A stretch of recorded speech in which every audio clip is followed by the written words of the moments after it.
नमस्कार। सरस्वती शिक्षा समिति पाली क्लास 6 सब्जेक्ट साइंस चैप्टर 8 शरीर में गति। इस पाठ के अंतर्गत अपन कंकाल तंत्र, कंकाल में कौन कौन से भाग होते हैं उनके बारे में पढ़ चुके हैं। हर एक अस्थि के बारे में अपन पढ़ चुके हैं। अब अपन पढ़ेंगे जानवरों की गति किस प्रकार से होती है, या अपन कह सकते हैं कि जंतुओं की चाल किस प्रकार से होती है। तो सबसे पहले हम पढ़ेंगे केचुए की चाल। केचुआ आपने पढ़ा होगा कि मिट्टी को उपजाऊ बनाने के लिए जो किसान होते हैं वो वर्मी कल्चर करते हैं।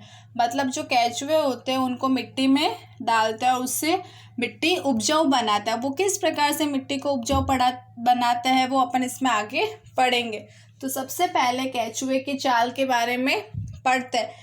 केचुआ और कछुआ दोनों अलग अलग चीज़ है। कछुआ जो पानी में रहता है और केचुए लाल कलर के लंबे लंबे पतले पतले होते हैं। तो केचुए का शरीर अनेक छल्लों से मिलकर बना होता है। इनके शरीर में अस्थियां नहीं होती है, लेकिन क्या होती है, पेशियां होती है जो इनके शरीर को घटने बढ़ने में सहायता करती है। मतलब इनको लंबा करेगी और फिर से छोटा करेगी, ऐसा कार्य इसमें जो पेशियां पाई जाती है वो करती है। अब केचुए इस प्रकार से होते हैं लंबे लंबे, और इनमें ऐसे सी आकार के छल्ले पाए जाते हैं पास पास में। ठीक है, तो इनको बोलते हैं छल्ले। इससे इनका शरीर बना हुआ होता है। आगे चलते हैं। केचुए का शरीर चलने के दौरान इसके पश्च भाग को जमीन से जकड़े रखता है। मतलब जो पीछे वाला भाग होगा वो क्या रहेगा, जमीन से चिपका हुआ रहेगा, और आगे वाला भाग क्या करता है, फैलता है। मतलब आगे की ओर गति करने की कोशिश करेगा। तथा अग्रभाग जब जमीन को जकड़ता है और आगे वाला भाग फिर जमीन को पकड़ेगा तो पीछे वाला भाग क्या हो जाएगा, फैल जाएगा। मतलब एक बार क्या होगा, आगे का भाग होगा वो फैलेगा, तो दूसरी बार में आगे का भाग क्या होगा, ज़मीन को जकड़ लेगा। और पहली बार में अगर आगे का भाग ज़मीन को जकड़ के रखेगा तो आगे क्या होगा, ज़मीन जो पीछे वाला पश्च भाग है वो ज़मीन से फैल जाएगा, मतलब ज़मीन पर फैल जाएगा। तो हम कह सकते हैं कि कछुए का जो आगे वाला भाग होता है वो एक बार ज़मीन को पकड़े रखता है और दूसरी बार में ज़मीन पर फैल जाता है। तो इस प्रकार से इसकी गति होती है। इसके बाद ये शरीर को संकुचित कर, मतलब इकट्ठा कर, इसके पीछे वाले भाग को क्या करता है, आगे की ओर खींचता है, जिससे ये क्या कर लेगा, कुछ दूरी तय कर लेता है। ठीक है, तो हम कह सकते हैं कि केचुआ आगे वाले भाग को ज़मीन पर क्या करता है, फैलाता है, और पीछे वाले भाग को ज़मीन पे जकड़ता है, और फिर बाद में क्या करेगा, पीछे वाले भाग को ज़मीन से जकड़ेगा तो आगे वाले भाग को फैलाएगा। इस प्रकार से ये गति करता रहता है। ये क्रिया इसमें चलती रहेगी।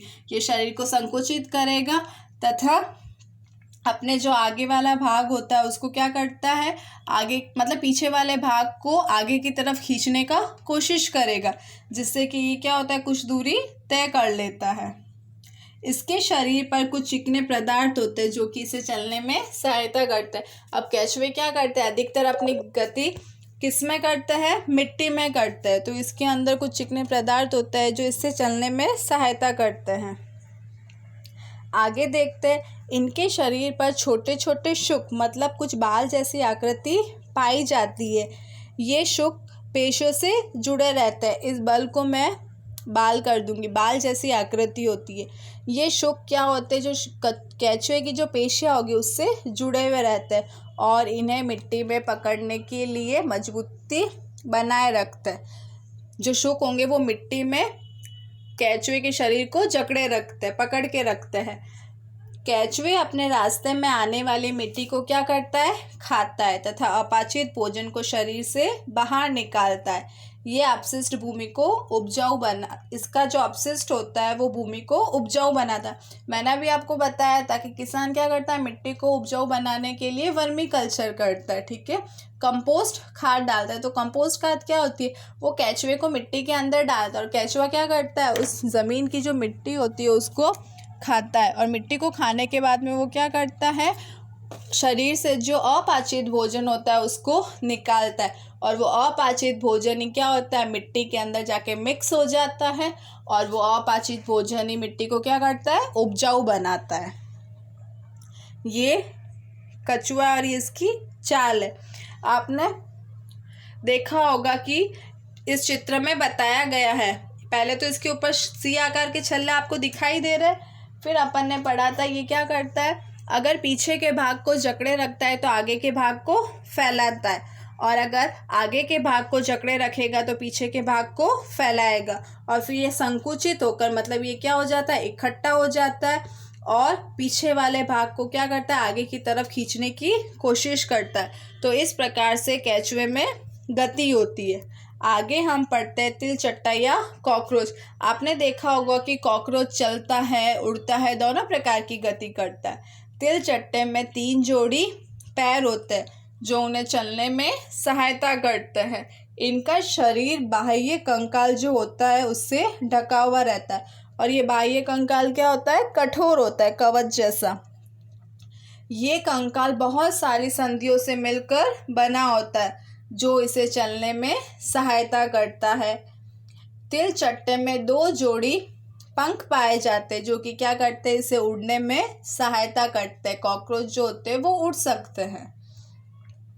इनमें जो आगे के पैर होते हैं, अब तिलचट्टे में 3 जोड़ी पैर तो पाए जाते हैं, अब इसमें जो आगे के पैर होते हैं इनके वो क्या होते हैं, संकरे होते हैं और जो पीछे के जो पैर होते हैं वो बहुत ज़्यादा चौड़े, मतलब बड़े और क्या होते हैं, पतले होते हैं, जबकि आगे के पैर क्या होते हैं, इनके छोटे संकरे होते हैं और पीछे के पैर लंबे और पतले होते हैं। इनमें विशेष प्रकार की पेशियां पाई जाती है जो इसे चलने और उड़ने में सहायता करती है। यह आप तिलचट्टा देख सकते हैं। तिलचट्टे में जो पेशियां पाई जाती है, कुछ पेशियां पैरों में पाई जाती है जो उन्हें चलने में सहायता करती है और कुछ पेशियां उसके वक्ष में, जहाँ पर पैर पंख पाए जाते हैं, वहाँ पाई जाती है जो कि उसे उड़ने में सहायता करती है। ये तिलचट्टा आपने अपने घरों में या आसपास में देखा होगा। आगे हम पढ़ते हैं पक्षी। अब आपने देखा होगा कुछ पक्षी उड़ते हैं, कुछ पक्षी तैरते हैं, कुछ पक्षी ज़मीन पर चलते हैं और कुछ दूरी तक ही उड़ पाते हैं। तो अलग अलग तरह के पक्षी होते हैं और अलग अलग तरह की गति करते हैं। पक्षी हवा में उड़ते और ज़मीन पर भी चलते हैं। कुछ पक्षी जैसे बत्तख है, हंस है, वो पानी के अंदर तैरते हैं। पक्षियों के शरीर में वायु प्रकोष्ठ होता है। वायु प्रकोष्ठ होने के कारण से उनका शरीर क्या होता है, खोखला होता है और उनके जो शरीर में हड्डियां पाई जाती है वो हल्की होती है। उसी कारण से वो हवा में उड़ पाते हैं। और भी बहुत सारे अनुकूलन है पक्षी के। इसका शरीर नौकाकार होता है जिसके कारण से ये उड़ता है और इनमें पंख पाए जाते हैं जो इन्हें उड़ने में सहायता करता है। तो अपन कह सकते हैं कि पक्षियों का जो मेन चीज़ है उड़ने का, तो वो उसमें वायु प्रकोष्ठ होता है, हवा भरी होती है और इसकी हड्डियाँ खोखली होती है जिसके कारण से ये हवा में आसानी से उड़ पाते हैं। पश्च भाग की अस्थियाँ जो होती है, मतलब इसके जो पिछले भाग की जो अस्थियाँ होती है वो बहुत मजबूत होती है। वक्ष की अस्थियाँ उड़ने वाली पेशियों को जकड़े रखने के लिए विशेष रूप से रूपांतरित होती है तथा पंखों को ऊपर नीचे करने में सहायता करती है। अब जो वृक्ष की जो अस्थियाँ होती है, पिछले भाग की जो अस्थियाँ होती है, वो जो उड़ने के लिए जो पेशियाँ होती है उसको क्या करती है, जकड़े रखने में सहायता करती है और विशेष रूप से रूपांतरित होती है और पंखों को ऊपर नीचे करने में सहायता करती है जिसके कारण से ये उड़ पाते हैं। ये पक्षी का कंकाल तंत्र दिया गया है कि पक्षी का जो कंकाल तंत्र होता है वो किस प्रकार से होता है। आगे अतिरिक्त प्रश्न दिए गए हैं।